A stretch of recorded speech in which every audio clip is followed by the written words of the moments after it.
आदाब, नमस्कार। मैं वसीम अख्तर और आप देख रहे हैं द लीडर हिंदी। यूपी के ज़िला बरेली में सुप्रीम कोर्ट के बाद फिलहाल हाई कोर्ट से भी ऐवान फरहत के मालिक सरफराज वली खान को राहत मिल गई है। उन्हें कंपाउंडिंग के लिए 15 दिन और बीडीए को फैसले के लिए 6 हफ्ते का वक्त दिया गया है। इस दौरान मैरिज हाल में तोड़फोड़ नहीं की जा सकेगी। पछुआ हवाओं की सर्दी बढ़ा देने के साथ ही जिले का सियासी पारा भी चढ़ गया है। आज डिप्टी सीएम केशव प्रसाद मौर्य शहर पहुंचे तो वो समाजवादी पार्टी को नमाजवादी पार्टी बता गए हैं। कल सीएम योगी आदित्यनाथ आ रहे हैं। बेहद कड़े सुरक्षा बंदोबस्त के बीच सर्किट हाउस मंडलीय समीक्षा बैठक करेंगे। उसके बाद झारखंड के राज्यपाल संतोष गंगवार के बेटे अपूर्व गंगवार के वैवाहिक कार्यक्रम में हिस्सा लेंगे। इसमें कई और मंत्री भी पहुंच रहे हैं। 50,000 के नामी को दिल्ली से पकड़कर एसटीएफ बरेली क्यों लाई? कैनवेस कंपनी के मालिक पर 2 और एफआईआर हो गई हैं। फायर ब्रिगेड का कर्मचारी मोहब्बत में छल करने से फंस गया है। मुकदमा दर्ज होने पर वह पिछले 10 दिन से लापता है। खुशी में गोलियां बरसाकर एक नौजवान की जान लेने के मामले में 2 गिरफ्तारियां और हुई हैं। मिशन शक्ति अभियान में लापरवाही को लेकर डीआईजी खफा हो गए हैं। छेड़छाड़ में 3 साल कैद और कहाँ खाने का बिल थमाने के जवाब में मारपीट की गई है। आइए आपको ये और इन जैसी दूसरी खबरों की तफसील बताते हैं। सर्द मौसम में बढ़ गई जिले में सियासी तपिश। सर्द पछुआ हवाएं चलने से जिले में पारा चढ़ गया है। सर्दी उफान पर है, लेकिन सियासी तपिश भी बढ़ गई है। आज डिप्टी सीएम केशव प्रसाद मौर्य शहर पहुंचे थे। पहले बरेली आकर बदायूं भाजपा बृहद क्षेत्र के क्षेत्रीय अध्यक्ष दुर्विजय शाक्य की भतीजे के वैवाहिक कार्यक्रम में गए। उसके बाद सर्किट हाउस में जनप्रतिनिधियों, पार्टी पदाधिकारियों के साथ मीटिंग की। प्रेस कॉन्फ्रेंस में सपा सुप्रीमो के ये कहने पर कि भाजपा राष्ट्रवादी नहीं, राष्ट्रवादी पार्टी है, जवाब दिया कि समाजवादी पार्टी नहीं, नमाजवादी पार्टी है, परिवार वाली पार्टी है, भ्रष्टाचार वाली और गुंडों मवालियों को संरक्षण देने वाली पार्टी है। समाजवादी पार्टी नहीं, वो नमाजवादी पार्टी है, परिवारवादी पार्टी है, भ्रष्टाचारी पार्टी है, गुंडों अपराधियों का संरक्षण करने वाली पार्टी है। डिप्टी सीएम महापौर डॉक्टर उमेश गौतम के घर बेटे पार्थ गौतम की शादी की शुभकामनाएं देने के लिए गए। बाद में उन्होंने IVRI में झारखंड के राज्यपाल संतोष गंगवार के बेटे अपूर्व के वैवाहिक कार्यक्रम में हिस्सा लिया। कल सीएम योगी आदित्यनाथ आ रहे हैं। वो दोपहर 3 बजे एयरपोर्ट पहुंचने के बाद सीधे सर्किट हाउस में मंडलीय समीक्षा बैठक करेंगे। झारखंड के राज्यपाल की बेटी की शादी में जाएंगे और फिर राजकीय वायुयान से लखनऊ वापस चले जाएंगे। उनके आगमन पर शहर में सुरक्षा बंदोबस्त बेहद टाइट रहेंगे। एसएसपी अनुराग आर्य ने फोर्स की ब्रीफिंग की है। डीएम अविनाश सिंह सीएम योगी के दौरे को लेकर क्या जानकारी दे रहे हैं, आइए आपको सुनवाते हैं।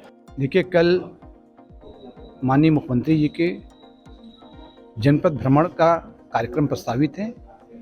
माननीय जी जनपद में आने के पश्चात सीधे सर्किट हाउस में आएंगे और यहाँ पर वो मंडी स्तर की जो है समीक्षा बैठक करेंगे। विकास कार्यों को लेकर और अन्य योजनाओं को लेकर उसकी पूरी तरह से समीक्षा करेंगे और इसके संबंध में पूरी तैयारी कर ली गई है। इसके पश्चात तो वो यहाँ से विवाह कार्यक्रम में जाएंगे और वहाँ पर जाकर आशीर्वाद प्रदान करेंगे और उसके पश्चात तो वापस आकर फिर जो है अपना वहीं से एयरपोर्ट से ही वापस चले जाएंगे। ये एक लगभग 3 घंटे का पूरा जो कार्यक्रम है उसकी पूरी तैयारियां कर ली गई हैं। सभी जगह हमारी ड्यूटियां लगा दी गई हैं। इस बार हम लोग सुरक्षा को लेकर और भी ज़्यादा अलर्ट हैं। सभी जगह पर मजिस्ट्रेट और जो हमारे सीओ स्तर के अधिकारी हर जगह कह सकते हैं या चप्पे चप्पे पर हमारे अधिकारी तैनात हैं। सुरक्षा को लेकर किसी भी प्रकार की लापरवाही या उदासीनता बर्दाश्त नहीं की जा रही है। सभी अधिकारियों को स्पष्ट रूप से बता दिया गया है। ऐवान फरहत मैरिज हाल पर हाई कोर्ट का फैसला। सुप्रीम कोर्ट के बाद फिलहाल ऐवान फरहत मैरिज हाल के मालिक सरफराज वली खान को हाई कोर्ट से भी राहत मिल गई है। 15 दिन के अंदर कंपाउंडिंग की प्रक्रिया शुरू की जाएगी। 6 सप्ताह में बीडीए को केस डिसाइड करने का वक्त दिया गया है। ये वही मामला है जिसमें पिछले दिनों पुराना शहर में मोहल्ला सैलानी सटे सूफी टोला में ऐवान फरहत के साथ उससे सटे गुड मैरिज हाल में भी बीडीए ने भारी फोर्स के साथ तोड़फोड़ की थी। 2 दिन बुलडोजर चलाने के बाद दोनों मैरिज हाल काफ़ी हद तक तोड़ भी दिए गए थे। तीसरे दिन सुप्रीम कोर्ट का आदेश आने के बाद बीडीए के बुलडोजर खामोश हुए, सूफी टोला से वापस लौटा लाए गए थे। तब मीडिया रिपोर्ट्स में तोड़फोड़ के मामले में 26/9 के जुमे के बवाल से जोड़ा गया था। ऐवान फरहत के मालिक सरफराज वली खान और गुड मैरिज हाल के राशिद खान को मौलाना तौक़ीर रज़ा खान का करीबी बताया गया। सरफराज वली खान के बेटे सैफ अली खान ने साफ कर दिया था कि मौलाना से उनका कोई सियासी रिश्ता नहीं है, हम समाजवादी पार्टी के हैं। आजम खान हज कमेटी के चेयरमैन थे तो सरफराज वली खान मेंबर बनाए गए थे। खैर, कंपाउंडिंग को लेकर बीडीए का क्या फैसला आता है, अब उस पर नजरें टिक गई हैं। सुप्रीम कोर्ट के द्वारा 4 तारीख के आदेश के बाद, जिसमें सुप्रीम कोर्ट ने कहा था कि हमें हाई कोर्ट अप्रोच करना है एक हफ्ते के अंदर, जिसमें हम हाई कोर्ट गए। हाई कोर्ट ने हमारी बात सुनी और डिटेल्ड ऑर्डर करा। हाई कोर्ट में हमने दलील दी कि 2011 का जो ऑर्डर बताते हैं वो कहीं भी एग्जिस्टेंस में नहीं है, ना हमें देखने को मिला, ना कभी दिखाया गया, और ये ना हाई कोर्ट में बीडीए के वकील द्वारा उस नोटिस को या उस ऑर्डर को प्रोड्यूस किया गया। हमने ये भी कहा कि हमें किसी भी प्रकार का कोई नोटिस नहीं मिला है, चाहे 15 दिन का हो चाहे 2 दिन का हो, कोई नोटिस नहीं मिला। और बीडीए के वकील के पास भी इस बात का कोई काउंटर नहीं था कि हाँ कोई प्रकार का नोटिस दिया गया हो डिमोलिशन से पहले, ध्वस्तीकरण से पहले। इस बात का संज्ञान लेते हुए हाई कोर्ट ने ये ऑर्डर पारित किया कि हमें कंपाउंडिंग की प्रक्रिया 15 दिन के अंदर स्टार्ट करनी है, और जब तक कंपाउंडिंग की प्रक्रिया पूरी नहीं हो जाती तब तक के लिए किसी भी प्रकार की कोई भी एक्शन बीडीए नहीं ले सकता। इसमें ये कहा गया है कि हमें 15 दिन के अंदर एप्लीकेशन फाइल करनी है कंपाउंडिंग के लिए, और 6 हफ्ते के अंदर बीडीए को डिसाइड करना है वो केस। ये टाइम पीरियड मेंशन किया है हाई कोर्ट ने। 50,000 के इनामी को बरेली लाई एसटीएफ। अतीक अहमद के भाई अशरफ से बरेली सेंट्रल जेल 2 में शूटर की मुलाकात से जुड़े चर्चित प्रकरण में एसटीएफ आज बरेली आई थी। उसके साथ 50,000 का इनामी अफसार अहमद भी था, जो प्रयागराज में सल्लाहपुर थाना पूरा मुफ्ती का रहने वाला है। एसटीएफ ने उसे दिल्ली से दबोचा है। वो बरेली से जुड़े इस मामले में फरार चल रहा था। एसटीएफ ने उसे भित्री चैनपुर थाने में दाखिल करा दिया है। ये वही मामला है जिसमें शूटर से राजूपाल हत्याकांड के मुख्य गवाह उमेश पाल और उसके 2 सरकारी गनरों की हत्या कराई गई थी, इसलिए कि हत्या के सबूत मिटाए जा सकें। इस मामले में बरेली पुलिस की तरफ से भी बड़ी कार्रवाई हो चुकी है। जेल में मुलाकात कराने को लेकर जेल के अफसर और कर्मचारियों पर निलंबन की कार्रवाई हुई थी। उन्हें गिरफ्तार कर लिया गया था। अफसार पर जिला कौशाम्बी में भी मुकदमा दर्ज है।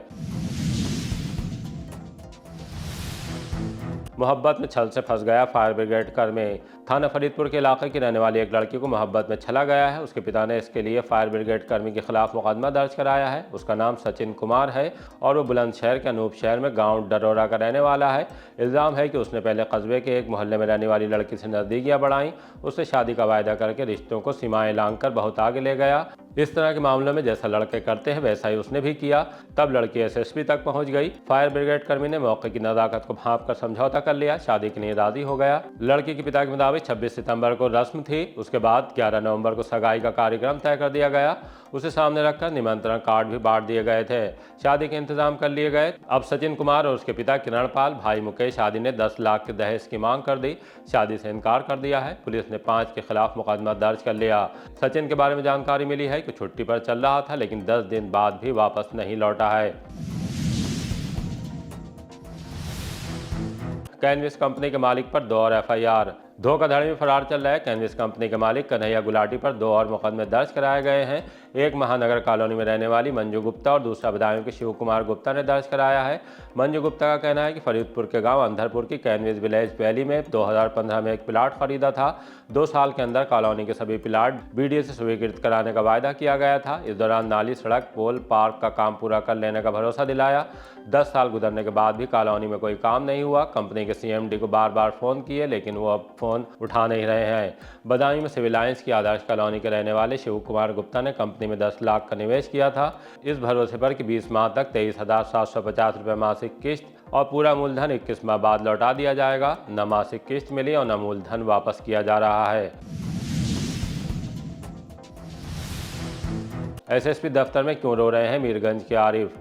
मीरगंज थाने के गांव शेखोपुरा के रहने वाले आरिफ एसएसपी दफ्तर में दोपहर शिकायत लेकर पहुंचे थे। मामला थोड़ा संगीन है। उनका कहना है कि वो एक मैयत यानी किसी के सुपुर्द खाक में गए थे, वहां उनका बहिष्कार कर दिया गया, इसलिए कि दबंगों की जमीन पर कब्जा कराने वगैरह की शिकायत कर चुके हैं। आइए आपको उनकी बात सुनवाते हैं। यहाँ मिलना चाहिए। मैंने आकर योगी जी के आदेश पे सब कुछ मैंने सही किया है और मुझे सता रहे हैं और मेरे परिवार को सता रहे हैं। मेरे कारोबार से, मेरे रोजगार से बंद कर दिया इन्होंने। हुक्का पानी मेरा बंद कर दिया। आज एक मैयत हुई, उस मैयत में मुझे जलील बनाया गया सारे पर। मिशन शक्ति में लापरवाही पर गुस्सा हुए डीआईजी।